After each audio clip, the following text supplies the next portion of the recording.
Saudação de paz, queridos amados irmãos, tudo bem com vocês? Eu sou Flávio Teixeira, é muito bom ter essa oportunidade de estar aí do outro lado da sua telinha. Enfim, chegamos na nossa 7ª lição.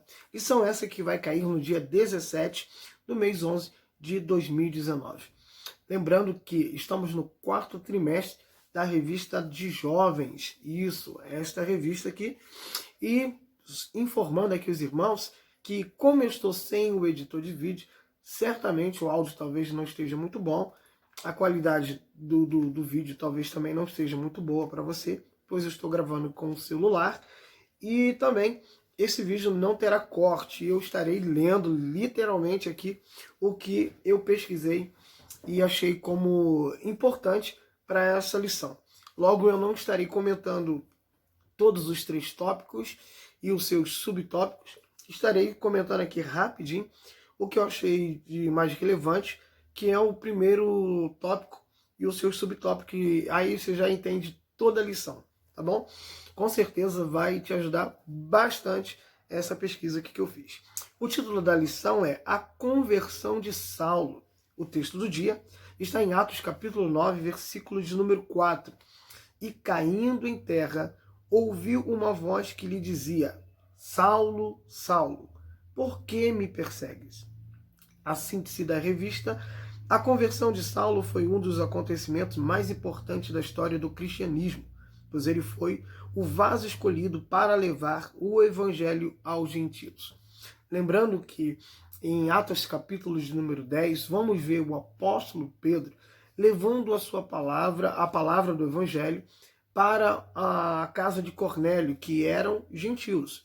Só que, como Pedro não tinha tanto conhecimento, tanta preparação e capacitação para poder ministrar a palavra do evangelho, logo Deus respondeu à oração da igreja, como a gente vai ver isso aqui um pouco mais à frente, escolhendo Saulo para esta tão grande obra que era semear a palavra entre os gentios.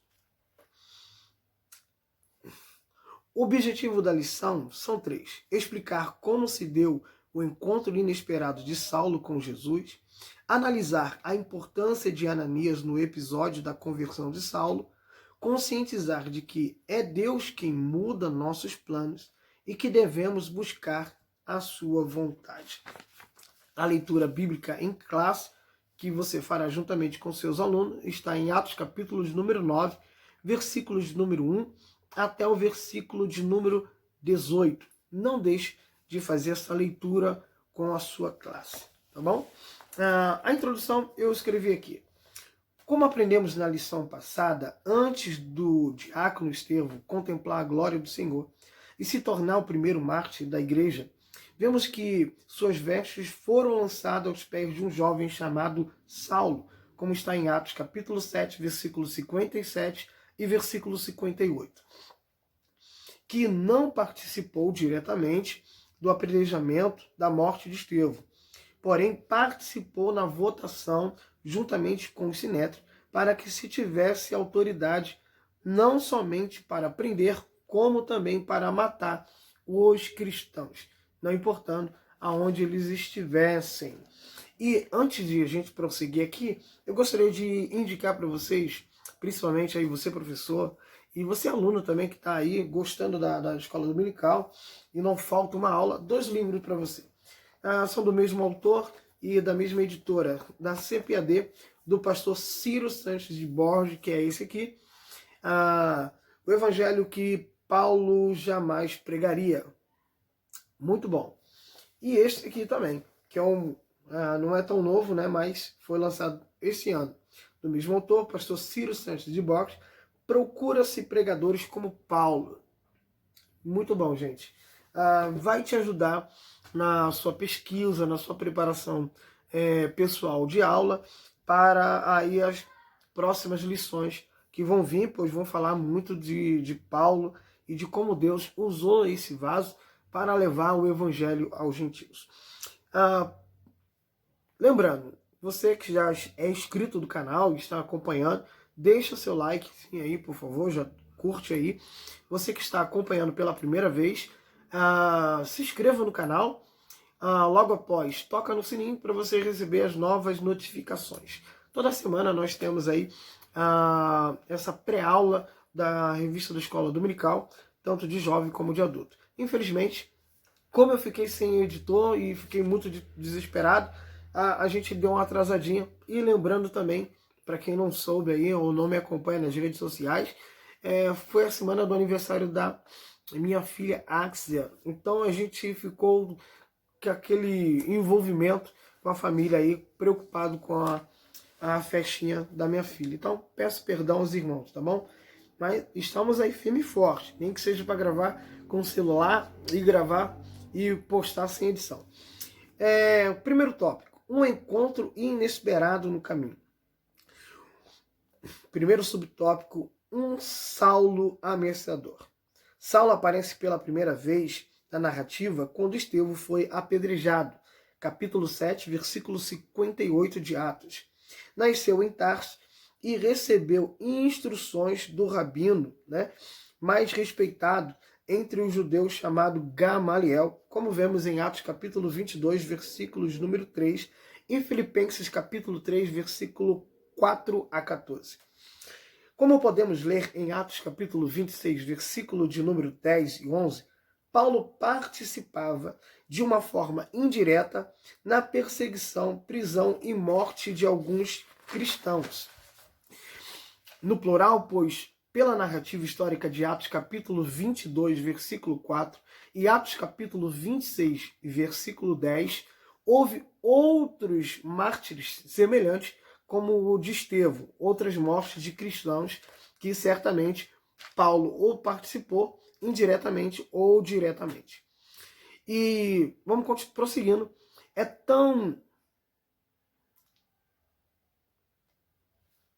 E Paulo vinha respirando, aí como a lição demonstra, respirando um hálito de ódio e de brutalidade, para cumprir o que ele achava ser o seu propósito, pois foi até o sumo sacerdote, que certamente é Caifás, pois é só ler aí Atos capítulo de número 4, versículos de número 6, pedindo a esse sumo sacerdote cartas para ter autorização para entrar nas sinagogas, e então, se houvesse algum cristão nela, ele então estaria lançando em prisão, levando para Jerusalém, para que assim o Sinédrio poderia dar o julgamento final, como vemos em Atos capítulo 9, versículo 1 e 2.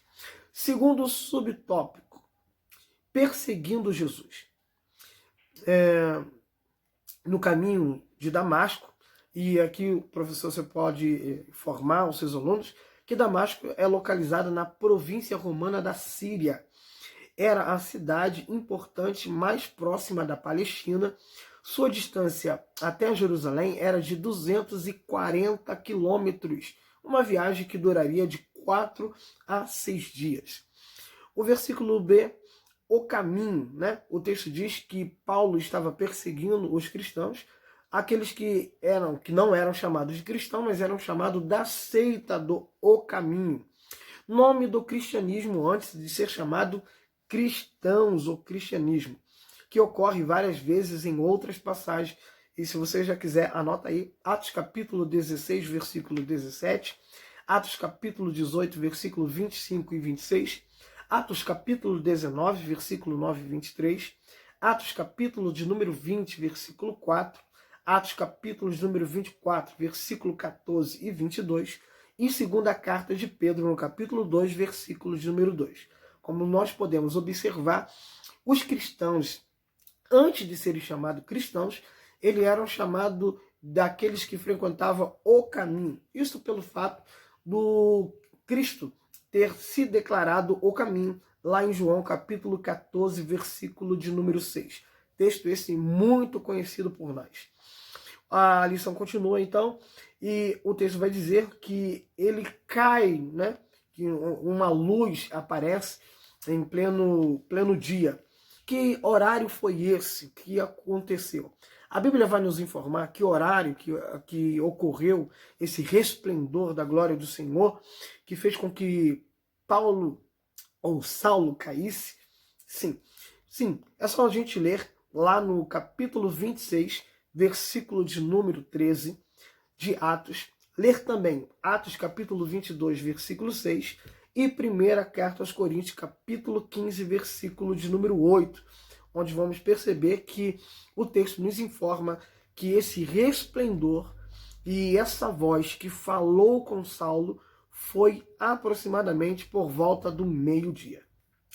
A lição ainda vai nos ensinar que, perseguindo a igreja, Paulo estaria perseguindo Cristo. É que falar Paulo e Saulo dá uma confusão, né?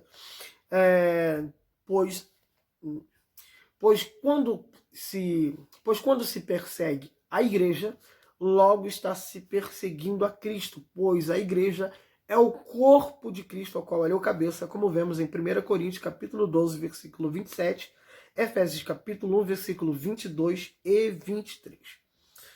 Isso é um grande motivo de consolo para nossas vidas, ao saber que Cristo toma as nossas dores, nossas injustiças e sofrimentos. Sim, ele luta por nós.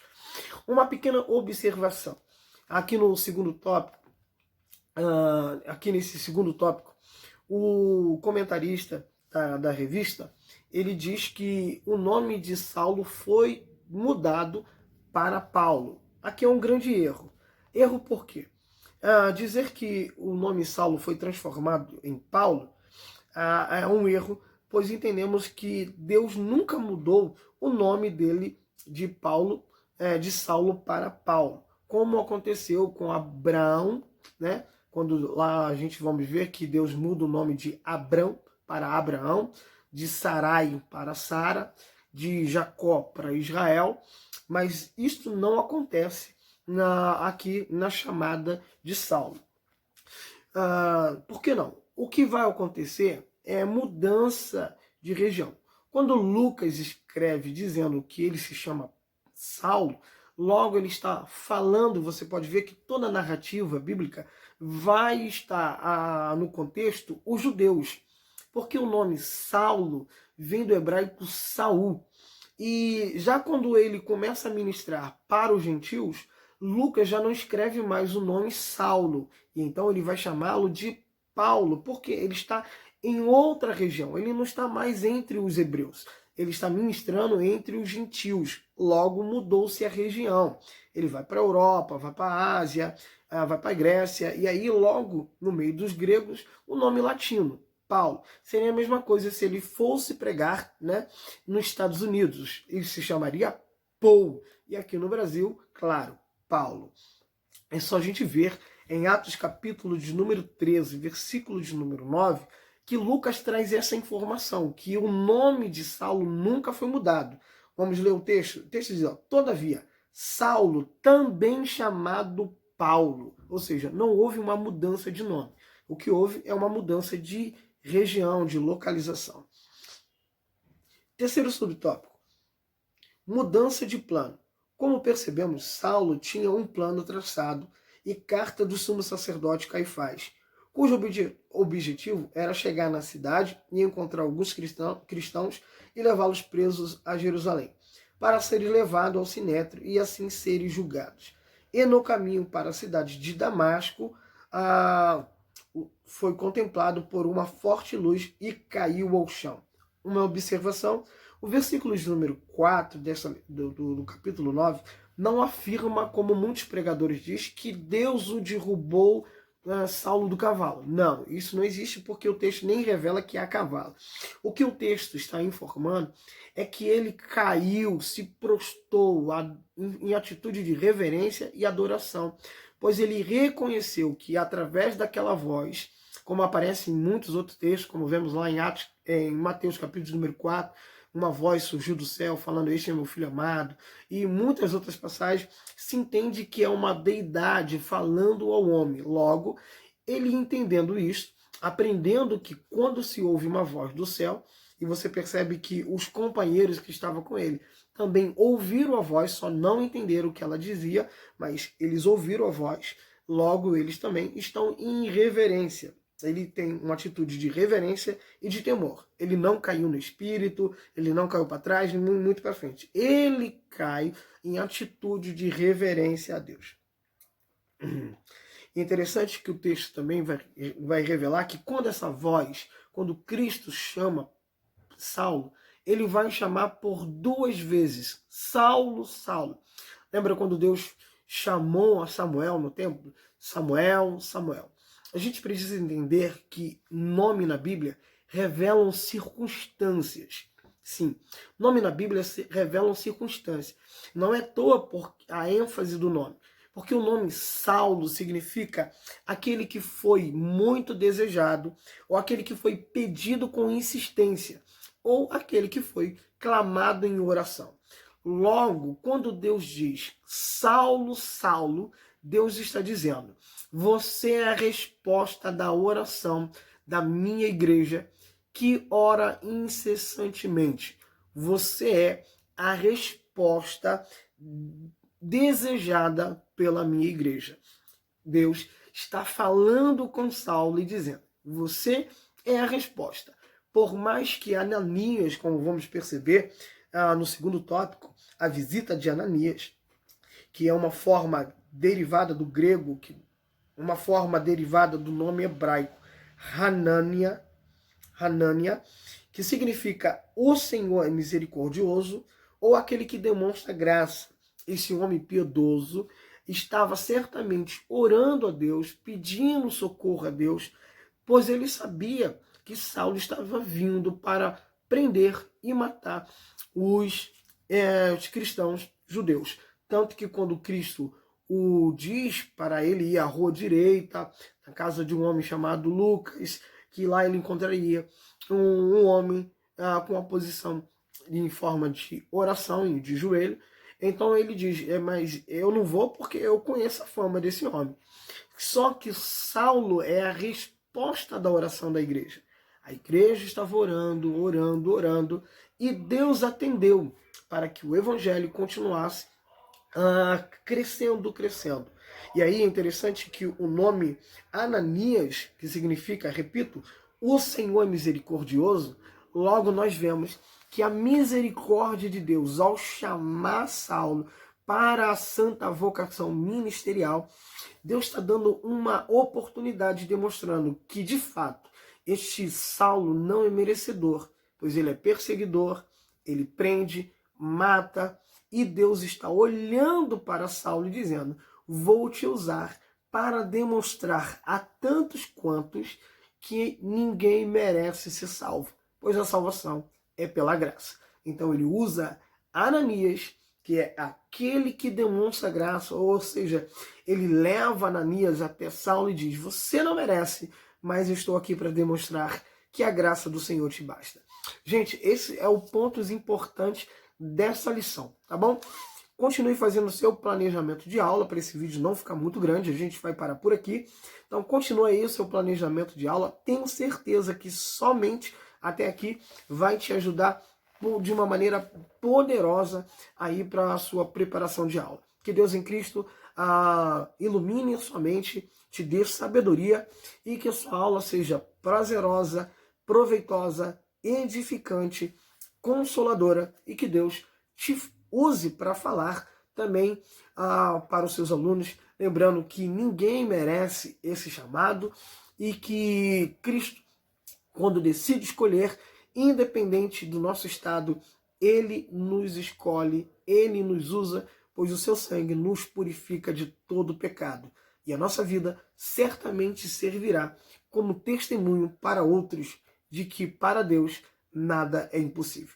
Deixe seu like, se inscreva no canal, comente aí o que você achou dessa pequena pré-aula e que Deus em Cristo vos abençoe. Graça e paz.